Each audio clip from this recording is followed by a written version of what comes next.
Hello everyone, welcome to my channel Pathshala. आज हम class 6 की ज्योग्राफी का फर्स्ट चैप्टर के टॉपिक्स को डिस्कस करेंगे। तो आइए स्टार्ट करते हैं। चैप्टर है सौर मंडल में पृथ्वी। तो पहला टॉपिक है खगोलीय पिंड। खगोलीय पिंड क्या होते हैं? सूर्य, चंद्रमा और रात में आकाश में चमकने वाली सभी वस्तुएं आकाशीय पिंड या खगोलीय पिंड कहलाती हैं। पूर्णिमा की रात्रि को धरती से चंद्रमा संपूर्ण चमकता हुआ दिखाई देता है।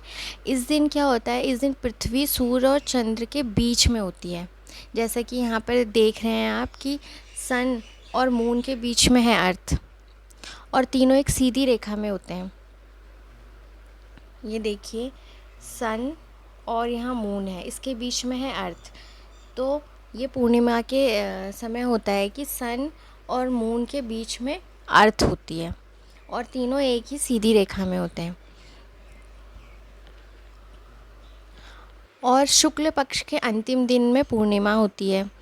अब अमावस्या की बात करें तो अमावस्या के दिन चंद्र नहीं दिखाई देता है, क्योंकि इस दिन चंद्रमा पृथ्वी और सूर्य के बीच में होता है। जैसा कि यहाँ आप देख सकते हैं, जो चंद्र है वो सन और अर्थ, सूर्य और पृथ्वी के बीच में है। इसलिए ये हमें क्या है, नहीं दिखाई देता है। और चंद्रमा, जिस कारण चंद्रमा का सूर्य की ओर वाला भाग हमारी ओर नहीं होता है। और कृष्ण पक्ष के अंतिम दिन अमावस्या होती है। अब नक्षत्र मंडल और तारा मंडल क्या है? विभिन्न तारों के समूह द्वारा गठित विभिन्न जो पैटर्न होते हैं उन्हीं को कहते हैं नक्षत्र मंडल। हमारा जो नक्षत्र मंडल है वो है अर्सा मेजर या फिर बिग बियर। सप्तऋषि क्या होता है? सप्तऋषि में 7 तारों का एक समूह है सप्तऋषि, जो अर्सा मेजर यानी जो नक्षत्र मंडल है हमारा, उसका ही एक भाग है। ध्रुव तारे की बात करें तो ध्रुव तारा क्या है? ध्रुव तारा हमेशा उत्तर दिशा को ही इंगित करता है। यह हमेशा आकाश में एक ही स्थिति में रहता है। सप्तऋषि की सहायता से ध्रुव तारे का पता लगाया जा सकता है। तारे क्या होते हैं? तारे ऐसे खगोलीय पिंड हैं जो आकार में बड़े होते हैं और गर्म होते हैं, क्योंकि ये गैसों से बने होते हैं। इनके पास स्वयं के ऊर्जा और प्रकाश होता है जिसे वे उत्सर्जित करते हैं। ठीक, सूर्य क्या है? एक तारा है। ठीक, अब क्या है सौर मंडल? सौर मंडल सूर्य, 8 ग्रह, उपग्रह तथा कुछ अन्य खगोलीय पिंड जैसे क्षुद्र ग्रह हो गया, उल्का पिंड हो गए, सब मिलकर क्या करते हैं? सौर मंडल का निर्माण करते हैं, यानी सोलर सिस्टम बनाते हैं। अब सबसे पहले बात करते हैं सूर्य की। तो सूर्य सौर मंडल के केंद्र में स्थित है। ठीक, हम सब जानते हैं कि सूर्य कहाँ है? सौर मंडल के मिड में स्थित है। अत्यधिक गर्म गैसों से बना है ये। इसका जो खिंचाव बल है, इससे सौर मंडल को बांधे रखता है। सूरज के अंदर एक फोर्स है जो पूरे सौर मंडल को अपने से क्या करता है? वो बांधे रखता है। सौर मंडल के लिए प्रकाश एवं ऊष्मा का एकमात्र स्रोत सूर्य है। यह पृथ्वी से लगभग 15 करोड़ किलोमीटर दूर है, इसीलिए इसकी प्रचंड ऊष्मा हमारे द्वारा इतनी महसूस नहीं की जाती। ग्रह ऐसे खगोलीय पिंड जिनका अपना ताप और प्रकाश नहीं होता है। ये तारों की रोशनी से जगमगाते हैं। हमने देखा था जो तारे होते हैं वो खगोलीय पिंड होते हैं जिनके पास अपना ऊष्मा और प्रकाश होता है। और ग्रह क्या होते हैं? ये भी खगोलीय पिंड है, लेकिन इनके पास अपना ऊष्मा और प्रकाश नहीं होता है। ये कहाँ से लेते हैं? ये तारों की रोशनी से जगमगाते हैं। तारों से अपना ऊष्मा और प्रकाश ग्रहण करते हैं।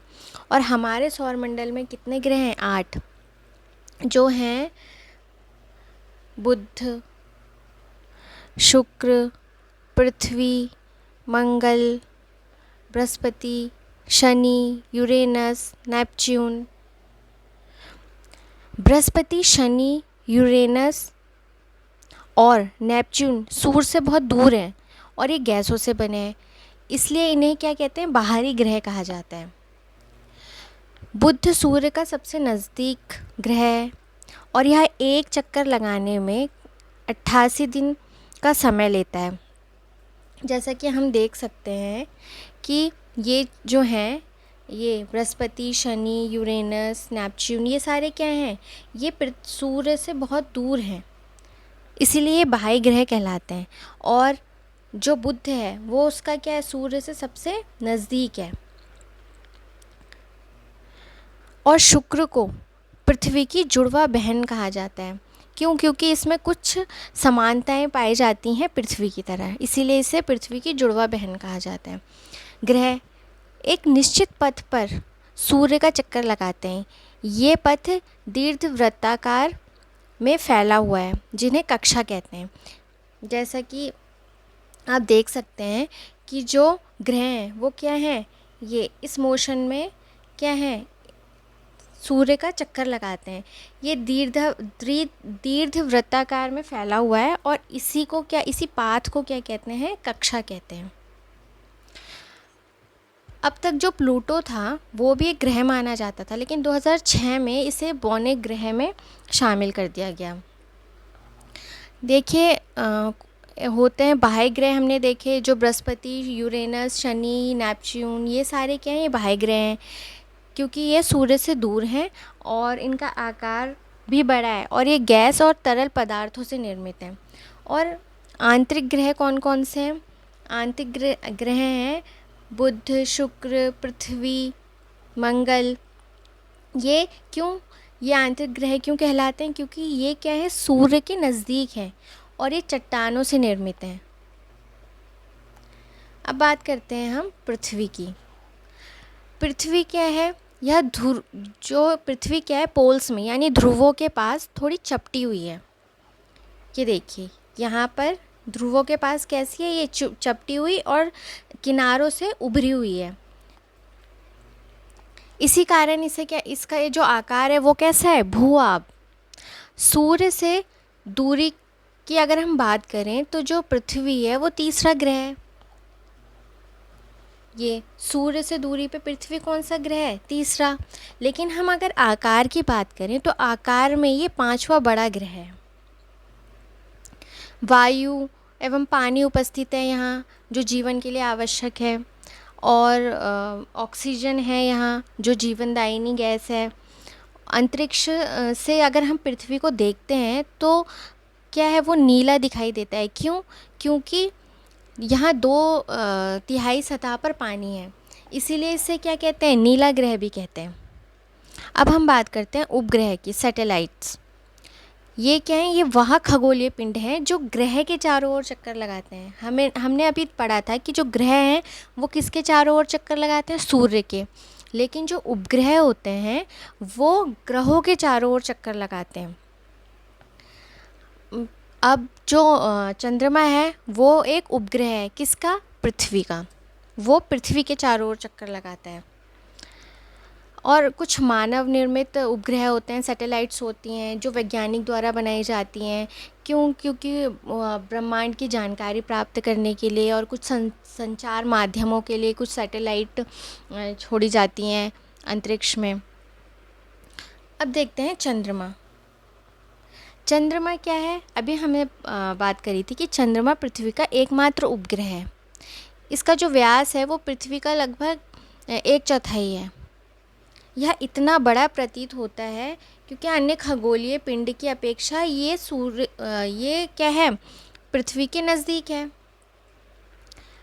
और ये पृथ्वी का एक चक्कर लगाने में लगभग 27 दिन लगाता है और अपने अक्ष में घूमने में भी, अपने अक्ष में भी ये एक चक्कर कम से कम लगभग 27 दिन में ही पूरा करता है। इसी कारण पृथ्वी से केवल हम चंद्रमा का एक ही भाग देख पाते हैं। और हम जानते हैं कि यहाँ हवा, पानी जैसी सुविधाएं नहीं है। और सतह पर, इसकी जो सतह है चंद्रमा की सतह, इसकी सतह पर पहाड़, मैदान पे गड्ढे पाए जाते हैं। इसलिए चंद्रमा की सतह पर इनकी छाया बनती है और ये छाया हम पूर्णिमा के समय, पूर्णिमा की रात्रि में हम देख सकते हैं। क्षुद्र ग्रह, तारों, ग्रहों एवं उपग्रहों के अतिरिक्त असंख्य छोटे पिंड जो सूर्य के चारों ओर चक्कर लगाते हैं। तो हमने देखा क्षुद्र ग्रह क्या होते हैं, तारों, ग्रहों एवं उपग्रहों के अतिरिक्त असंख्य छोटे छोटे पिंड होते हैं जो सूर्य के चारों ओर चक्कर लगाते हैं, वही क्या होते हैं, क्षुद्र ग्रह। और ये मंगल और बृहस्पति के बीच में पाए जाते हैं। ये देखिए, यहाँ हम देख सकते हैं कि मंगल और बृहस्पति के बीच में पाए जाते हैं शूद्र ग्रह। अब बात करते हैं उल्कापिंड। और ये जो शूद्र ग्रह होते हैं, ये ग्रहों का ही भाग थे। एक टाइम पे ऐसा कहा जाता है कि वर्षों पहले किसी विस्फोट के कारण ये ग्रहों से टूटकर ही अलग हुए हैं। अब देखते हैं उल्कापिंड क्या होते हैं। उल्कापिंड चट्टानों के छोटे छोटे टुकड़े जो सूर्य के चारों ओर चक्कर लगाते हैं। कभी कभी ये क्या करते हैं, पृथ्वी के पास आते हैं, तो हवा के साथ घर्षण में ये गर्म होकर क्या होता है, जल जाते हैं। लेकिन कुछ उल्कापिंड क्या होते हैं, पृथ्वी में आकर गिर जाते हैं, जल नहीं पाते हैं। तो वो जब वो पृथ्वी में गिरते हैं तो वो क्या करते हैं, पृथ्वी पर गड्ढों का निर्माण करते हैं। आकाशगंगा। आकाशगंगा यह करोड़ों तारों, धूल और गैसों के बादलों की एक प्रणाली है। और जो हमारा सौरमंडल है वो आकाशगंगा का ही एक भाग है। और जो हमारी आकाशगंगा है उसका नाम है मिल्की वे। और सौरमंडल आकाशगंगा का भाग है। और लाखों आकाशगंगाएं मिलकर किस चीज़ का निर्माण करती हैं, ब्रह्मांड का निर्माण करती है। तो हमारा जो ब्रह्मांड है वो आकाशगंगाओं से मिलकर बना है। तो आज के लिए बस इतना ही। धन्यवाद।